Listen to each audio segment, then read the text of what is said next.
నమస్తే, నేను మీ జాహ్నవి. మనతో ఉన్నారు ప్రముఖ జ్యోతిష్య వాస్తు పండితురాలు, ప్రముఖ ఆధ్యాత్మికవేత్త మన తనుష్క గారు. మాట్లాడేద్దాం. నమస్తే అమ్మా. నమస్తే అండి.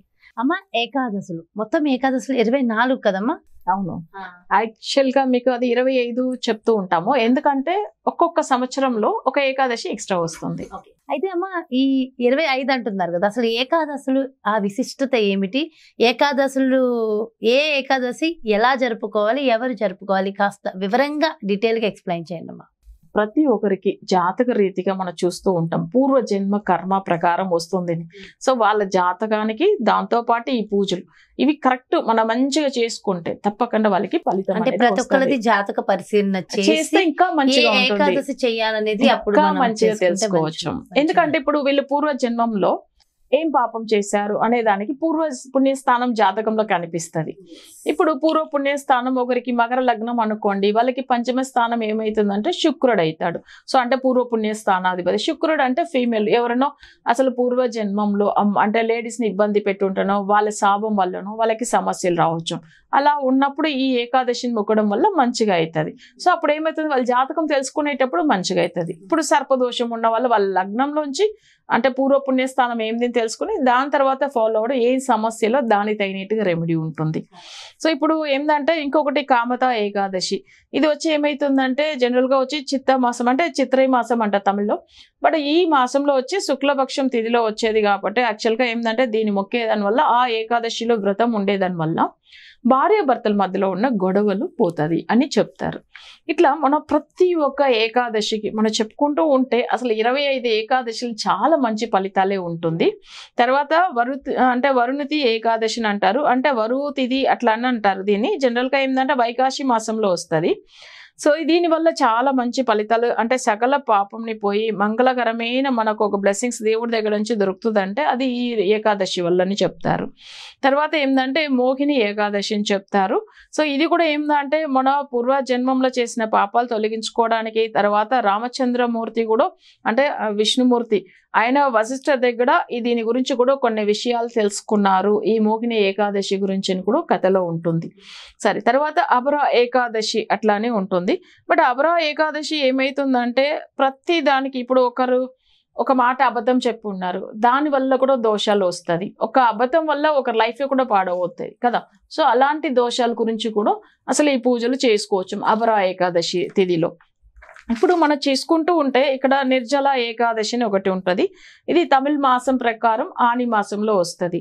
దీనికి సంబంధించింది ఏంటంటే యాక్చువల్గా ధర్మపుత్రుడు అంటారు కదా, అసలు పంచపాండవులలో తన గురించి వచ్చినది అనమాట. అంటే వ్యాసర్ని ఆయన దర్శనం చేసుకుని తర్వాత తను ఎన్ని కష్టాలు పడుతున్నాడు కదా, దీనికి నేను అసలు ఏందా చేయవాలా, ఎందుకు నాకు ఎన్ని కష్టాలు వచ్చింది అని చెప్పి తను మొక్కిన వచ్చే ఏకాదశి నిర్జల ఏకాదశి అన్నమాట.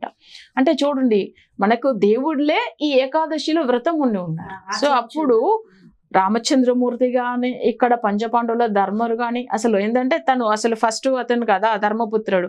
సో ఇట్లా ప్రతి ఒక్కరు కూడా ఈ ఏకాదశి అంటే వ్రతం ఉండి అసలు పూజలు చేసుకుని తర్వాత చాలా బాగా అయినారనే చెప్పుకోవాలి. ఇంకొకటి ఏంటంటే యోగిని ఏకాదశి, అంటే ఈ టైమింగ్ లో ఏంటంటే కుబేరుడు కూడా ఏమయ్యాడంటే అసలు కొన్ని విషయాలు చాలా వరకు కుబేరుడి దగ్గర ఉన్న ధాన్యాలు ధనము అన్ని వెళ్ళిపోయినాయి. సో అట్లా ఆయన కూడా కొన్ని పూర్వజన్మ కర్మ ప్రకారం తనకు కొన్ని అంటే తనకు శిక్ష వల్ల ఏమైతుందంటే ఆయన దగ్గర ఉన్న దానం అంటే తన దగ్గర ఉన్న ధనం అంతా కూడా వెళ్ళిపోతుంది అనమాట.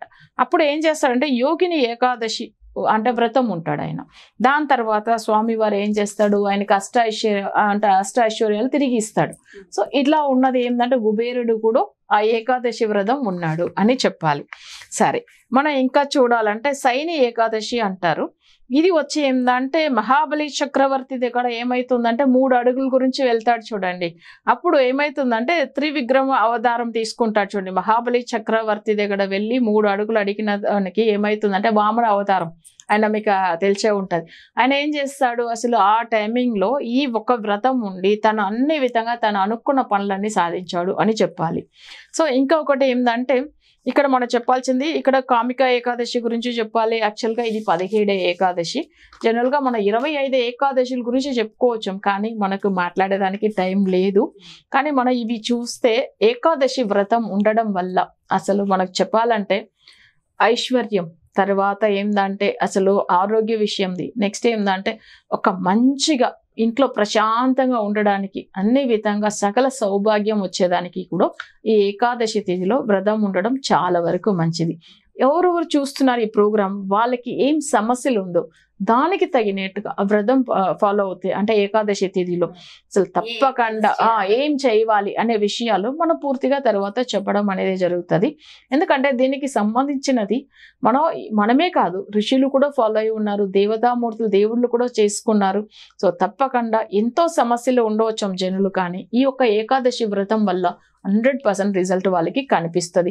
ఈసారి వాళ్ళ ఏకాదశి వ్రతం ఉన్నారనుకోండి, నెక్స్ట్ టైం తప్పకుండా వైకుంఠ ఏకాదశి మళ్ళీ ఎప్పుడు వస్తుందా అని వెయిట్ చేసే వాళ్ళు కూడా ఉంటారు.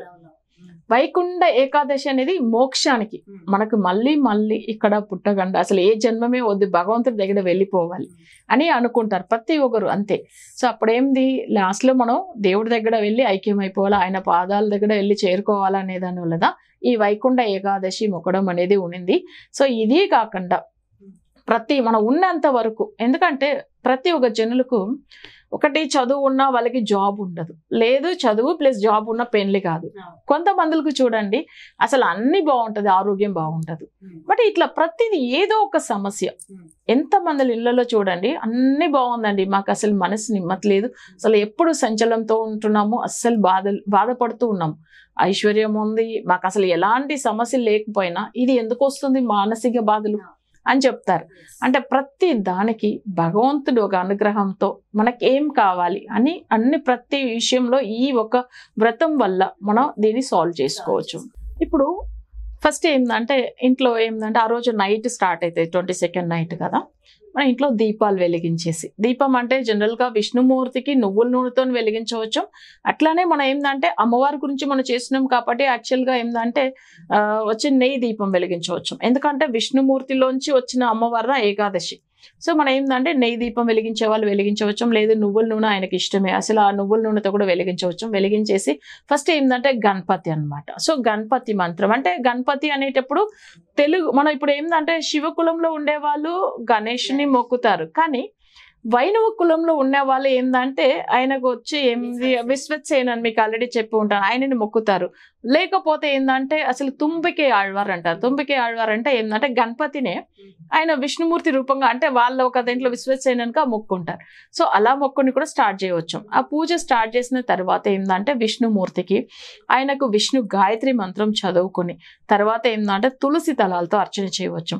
అయితే ఆయనని ఎలా ఫోటో పెట్టేసుకొని చేయవచ్చు, లేదు సాలగ్రామం మూర్తిగా అంటే సాలగ్రామం స్టోన్ ఉంటాయి కదా, అలాంటి దేవుడు అలా కూడా మొక్కవచ్చు. తర్వాత స్వామివారిని ఎలాంటి అసలు విగ్రహ రూపంలో కూడా మొక్కవచ్చము. కానీ ఆయనకి ఏంది, మనం చేయవలసిన మంత్రము విష్ణు గాయత్రి సరిపోతుంది, అది 2 లైన్ ఉంటుంది కాబట్టి. ఎందుకంటే దేవతామూర్తిలో అసలు చాలా గొప్ప దేవుడు విష్ణుమూర్తి ఎలానో మంత్రాల్లో కూడా గాయత్రి మంత్రమే చాలా మంచి ఫలితం ఇస్తుంది. అలానే ఇప్పుడు తీర్థంలో కూడా చూడండి, అంటే గంగద అసలు చాలా ఫేమస్ మనకు తెలిసే కదా, అసలు అలాంటిది ఇట్లా విష్ణుమూర్తికి సంబంధించిన గాయత్రి మంత్రం అంటే ఆ మంత్రం 2 లైనే ఉంటుంది. ఓం నమో నారాయణ అని చెప్పేసి తర్వాత ఓం నారాయణాయ విద్మహి వాసుదేవాయ ధీమహి తన్నో విష్ణు ప్రచోదయాత్. ఇది చాలా ఈజీగా ఉంటుంది ఈ మంత్రం. ఈ మంత్రం పాటించి 108 తులసి దళాలతో అర్చన చేయవచ్చు. లేకపోతే ఆయనకి ఇష్టమైన పువ్వులు ఉంటాయి చూడండి, అంటే మనం వచ్చి ఏంటంటే సంపంగి పువ్వులు అని అంటాం, దాన్ని మీరు తెలుగులో ఏం చెప్తారో తెలియదు, రజనీకాంత పువ్వులు అని అంటారు చూడండి, వైట్ కలర్ సంపంగి. సో అలాంటి దాంతో అర్చన చేయవచ్చు. ఇంకోటి గ్రీన్ సంపంగి ఉంటుంది చూడండి, చిన్నగా ఉంటాయి. సో దాంతో కూడా అది ఇష్టం అన్నమాట విష్ణుమూర్తికి. సో దాంతో అర్చన చేయవచ్చు. లేకపోతే తులసి దళాలు, ఇవి ఒకవేళ ఈ పువ్వులు దొరకకపోతే తులసి దళాలతో అర్చన చేయవచ్చు. చేసి మంత్రం పాటించి ఆయనకు అసలు ప్రసాదం పెట్టి తర్వాత ఆరతి ఇచ్చిన తర్వాత ఆ రోజు మేల్కొని ఉంటారు. అసలు నిద్ర అంటే వీళ్ళ నిద్ర బావును, అంటే మన తెలుగులో మీరు అది ఏమంటారు అసలు, ఆయననే జాగరణ అంటాం. ఓకే. సో మొత్తానికమ్మా వైకుంఠ ఏకాదశి రెమెడీ కూడా చాలా చాలా బాగా ఎక్స్ప్లెయిన్ చేశారండి. ఇది చేసుకుంటూ మనం చేస్తే ఇంకా అన్ని రకాల సకల సుఖాలు అందరికీ ఉంటాయంటారు. అండ్ ఒక్కసారి జాతకం అయితే ఖచ్చితంగా పరిశీలించుకుని ఏకాదశిని ఎలా చేయాలో చూసుకుంటే ఇంకా మంచిది. అండ్ చాలా బాగా వివరించారమ్మా, థ్యాంక్ యూ సో మచ్. నమస్తే. నమస్తే అండి. చూసారు కదండి, మరి ఇది వైకుంఠ ఏకాదశిని ఏ విధంగా మనం జరుపుకోవాలి, ఆ రోజు మొత్తం కూడా ఉపవసించి జాగరణ చేసి ఏ నామాన్ని ఏ మంత్రాన్ని మనం జపించడం వల్ల మనం కోరిక ఖచ్చితంగా నెరవేరుతుంది అనేది ఎంతో డీటెయిల్గా ఎక్స్ప్లెయిన్ చేశారు కదా. మరో చక్కటి ప్రత్యేకమైన కార్యక్రమంతో మళ్ళీ మీ ముందుకు వచ్చేస్తాను. అదేవిధంగా ఏదైనా ఒక ఏకాదశిని జరుపుకునేటప్పుడు మన జాతకాన్ని కూడా ఒక్కసారి పరిశీలించుకుని ఆ జాతక పరిశీలన ప్రకారం మనకి ఎలాంటి రెమెడీస్ అయితే చెప్పబడి ఉన్నాయో ఆ రెమెడీస్ని కనుక మనం చేసుకుంటే మరింత బాగుంటుందని మన తనుష్కమ్మ చెప్పారు కదా. మరి మీ యొక్క జాతక పరిశీలన ఒక్కసారి చూపించుకుని మీకున్నటువంటి సమస్యల నుంచి బయటపడడానికి ఆ పరిశీలన నిమిత్తం మీకు తగిన రెమెడీస్ మీకు కావాలి, ఒక్కసారి మీ జాతక పరిశీలన చూపించుకోవాలి తనుష్క గారితో అనుకుంటే మరి ఇంకెందుకు ఆలస్యం, క్రింద డిస్ప్లే అవుతున్నటువంటి నెంబర్స్కి కాల్ చేసి డీటెయిల్స్ తెలుసుకోండి. నమస్తే.